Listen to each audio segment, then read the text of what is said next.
Jai Hind everyone, welcome you all to Force Defense Academy. We all have seen that there was a debate over E20 fuel in our nation, and now our government has launched E85 fuel. So what is this E20, E85, how it works, what are the conflicts related to it, everything we'll discuss about it, and what is the need of this. ठीक है, तो देखिए E85 what does it mean? हम यहाँ पे बात करने वाले हैं इट्स अबाउट फ्यूल। देखिए हम सभी को पता है there is a crisis in Middle East. जो पेट्रोल जो क्रूड ऑयल हमारे देश में आता था दूसरे नेशन से, अब वो क्या हो गया है, कम हो गया है, उसके प्राइसेस काफी ज्यादा बढ़ गए। एक तो हमारा रुपया भी जा रहा है, डॉलर महंगा भी हो गया है।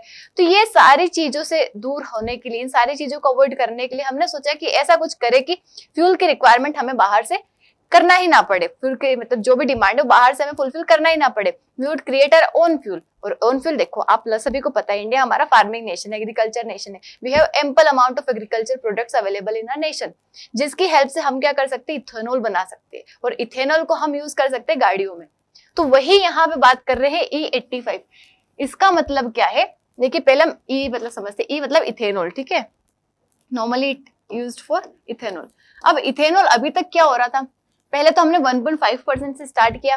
अब इसको पहले मतलब 2022 तक E20 तक का हमने डिसाइड किया था कि E20 होना चाहिए। इसका मतलब है कि 20% इथेनॉल, ठीक है। मतलब अगर आप किसी गाड़ी में फ्यूल डाल रहे हो तो इसके अंदर 20% इथेनॉल रहेगा, बाकी 80% क्या रहेगा, पेट्रोल रहेगा, ठीक है। तो इस तरीके के व्हीकल की हमने बात करी थी कि 2022 तक ऐसे, उसके बाद जो भी व्हीकल रहेंगे उसके अंदर E20 की हम बात करेंगे।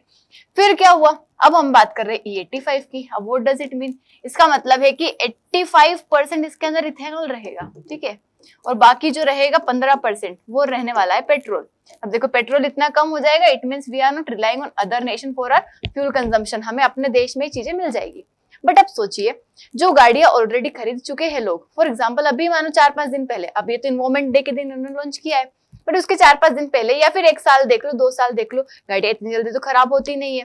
What about those vehicles who are already existed in our nation, जिसके अंदर ये वाला फ्यूल काम नहीं करेगा, क्योंकि ये जो फ्यूल है पर्टिकुलर जो गाड़ियां इसके लिए बनाई गई है, या फिर जो फ्लेक्स फ्यूल व्हीकल्स होते हैं, ठीक है, फ्लेक्स फ्यूल व्हीकल्स, उसी के अंदर ये काम कर सकता है। Otherwise it would not work in any kind of vehicle.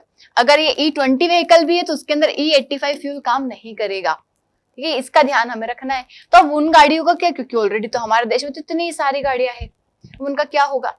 तो आइए हम बात करने वाले हैं, देखते हैं इसके अंदर क्या होगा। और एक चीज और, ये जो कहा है इन्होंने कि 20 रुपीज सस्ता रहेगा, ठीक है, ₹20 कम है कहीं से जो अभी ऑलरेडी एग्जिस्टिंग पेट्रोल है। For example if it is 100 rupees per litre, तो ये आपको मिल जाएगा 80 रुपए प्रति लीटर में, मतलब सस्ता दिख रहा है। तो क्या सच में सस्ता है, उसके बारे में मैं आपको बताने वाली हूँ, ठीक है। आइए देखते हैं।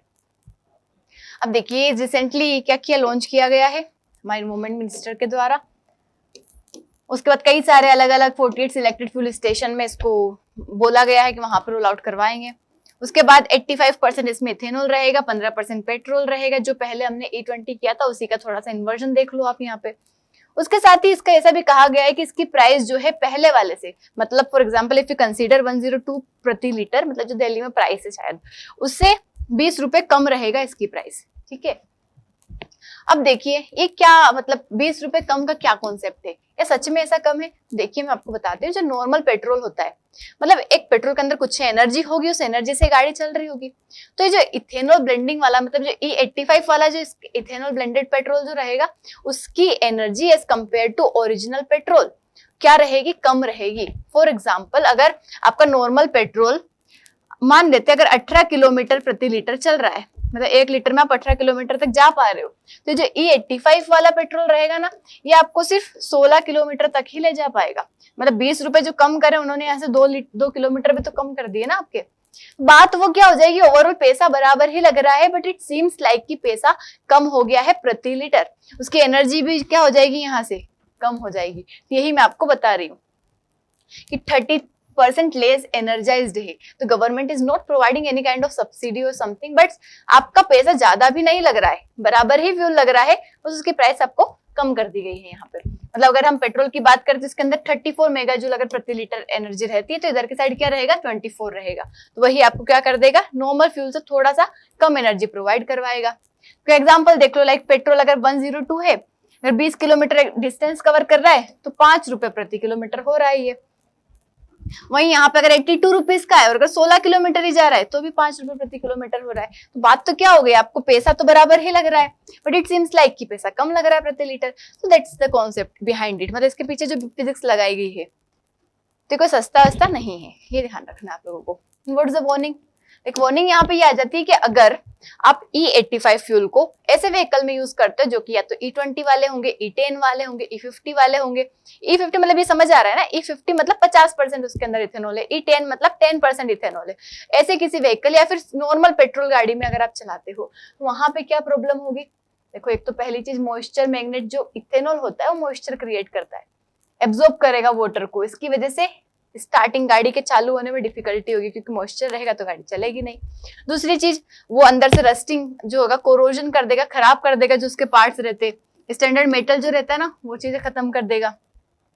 साथ ही उसका जैसे टाइम जो है, मानो अभी गाड़ी का एक माइलेज मिलता था 12 किलोमीटर प्रति लीटर, तो वो क्या हो जाएगा 6 से 8 किलोमीटर प्रति लीटर हो जाएगा, मतलब माइलेज उसका क्या हो गया, कम हो गया। तो ये चीजें ऐसी प्रॉब्लम में क्रिएट कर सकता है। रबर डीके, मतलब जो स्टैंडर्ड रबर सील है, होजेस है, मतलब अलग अलग जो मटेरियल उसके अंदर रहता है उन सभी को क्या कर देगा, डैमेज कर देगा if we use E85 in those vehicles which are not compatible with that fuel. ठीक है, तो हमें उसी में यूज करना है जिसके लिए बनाया गया है, और स्पेशली फ्लेक्स फ्यूल व्हीकल जो होते हैं ना उसके लिए इसको बनाया गया है।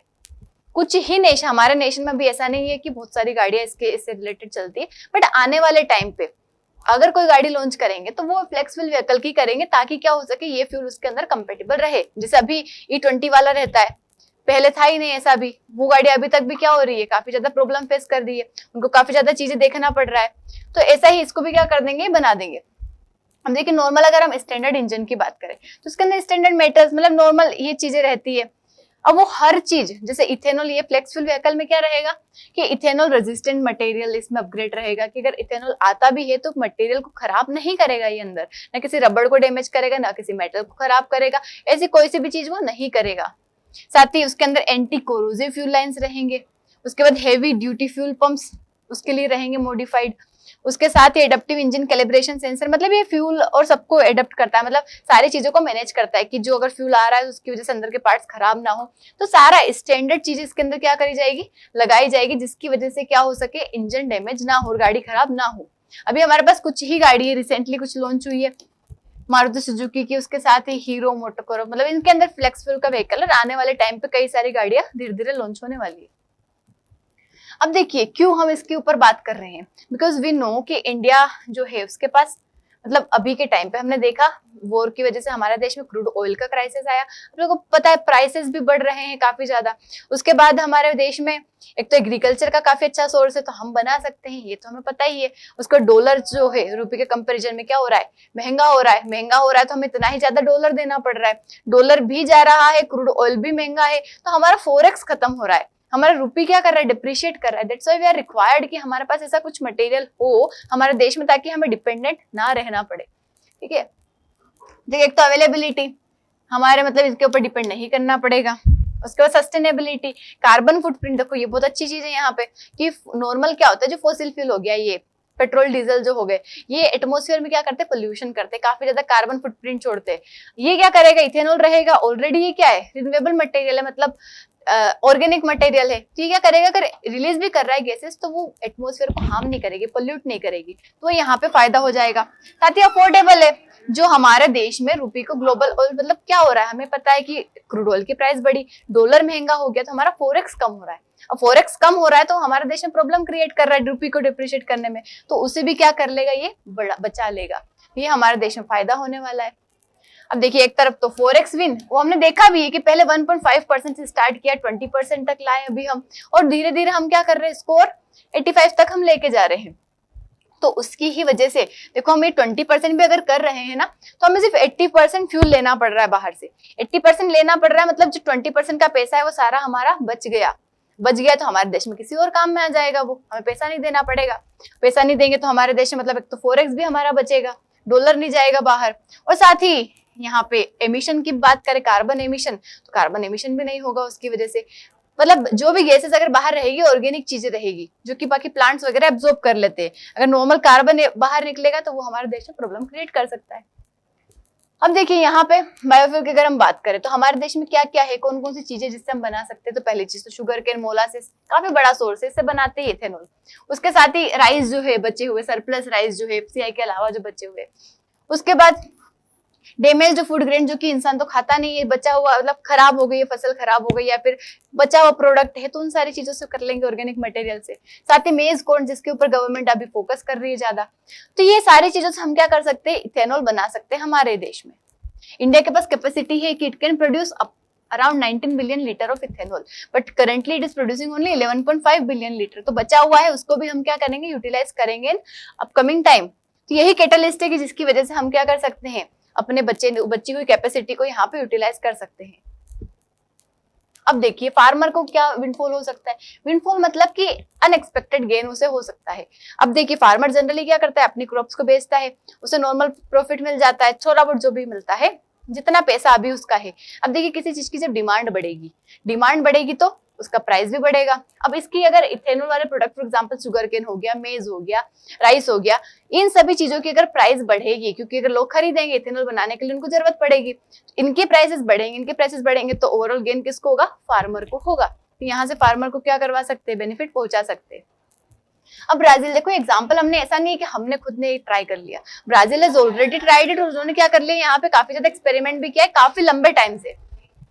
हम देखो अगर हम बात करें तो मतलब बहुत पहले की मतलब प्रूवन स्ट्रेटेजी है ब्राजील की, उसने डेकेड से उनके यहाँ चल रहा है। उन्हें धीरे धीरे, मतलब ऐसा भी नहीं ब्राजील ने भी अचानक से किया था, धीरे धीरे ग्रेजुअली प्रोसेस को स्टार्ट किया, काफी अच्छा उनको फायदा भी हुआ। और वहां पे अगर हम बात करें तो मोस्टली फ्लेक्स फ्यूल व्हीकल ही है, और अधिकतर इवन 100% तक इथेनॉल ब्लेंडिंग वहां पे चलता है। ब्लेंडिंग नहीं कहेंगे फिर तो 100% हम इथेनॉल ही कहेंगे, 100% इथेनॉल के व्हीकल भी वहां पे चलते हैं। तो इस तरीके का सिस्टम वहां बना रखा है, तो उसी की लाइन पे हम भी चल रहे ताकि हम भी अपना करें, क्योंकि वहां पे भी काफी ज्यादा शुगर कैन बेक्ड प्रोडक्शन है, वहां पे भी अच्छी एग्रीकल्चर हो जाता है। तो ये सारी चीजें हमें फायदा पहुंचा रही, जिसकी तरफ हम जा रहे। अब सोचिए उनका क्या होगा, जो व्हीकल ऑलरेडी है तो वो चल रहे हैं वैसे ही चलेंगे, हम आने वाले टाइम के लिए प्लान कर रहे हैं। जैसे जैसे हमारी फैसिलिटीज आती जाएगी वैसे वैसे ये होता जाएगा, और आने वाली जो भी कार रहेगी, जो भी व्हीकल रहेंगे, उनके अंदर हम E85 की फैसिलिटी, मतलब फ्लेक्स फ्यूल व्हीकल उनको बनाया जाएगा ताकि उससे वो कंपेटेबल रहे। ठीक है, बस इसका ध्यान रखना है कि उसको गलत व्हीकल, मतलब E85 को वैसे व्हीकल में नहीं यूज कर लेना जैसे E20 में या फिर नॉर्मल पेट्रोल कार्स में। ठीक है, तो कंज्यूमर को क्या फायदा हो सकता है, तो अभी देखो कोई फ्यूल चीप वगैरह नहीं हुआ है, नॉर्मल हुआ है, बस एडप्ट करना है। आने वाले टाइम पे अगर खरीदे तो फ्लेक्स फ्यूल टेक्नोलॉजी खरीदे, वही नेशन को फायदा हो जाएगा कि हमारा जो एनर्जी डिपेंडेंस है वो हम खत्म कर देंगे। साथ ही जो जीरो एमिशन है, मतलब जो ट्रांसपोर्ट से फ्यूल निकलता है, ये हम क्या कर देंगे, इसको भी अच्छा, मतलब अच्छा सोर्स बन जाएगा। ये ऐसे ही कोई पोल्यूटिंग गैस नहीं निकालेगा, उसके बाद कार्बन फुटप्रिंट्स नहीं रहेंगे। ये यहाँ पे हमें फायदा पहुंचा सकता है। That's all about it. I hope आप लोगों को समझ आया होगा क्या है E85, क्या है E20, how we are working, what are the challenges, everything we have discussed about it. अगर वीडियो अच्छा लगा है तो लाइक शेयर सब्सक्राइब जरूर करना है। Thank you so much. जय हिंद।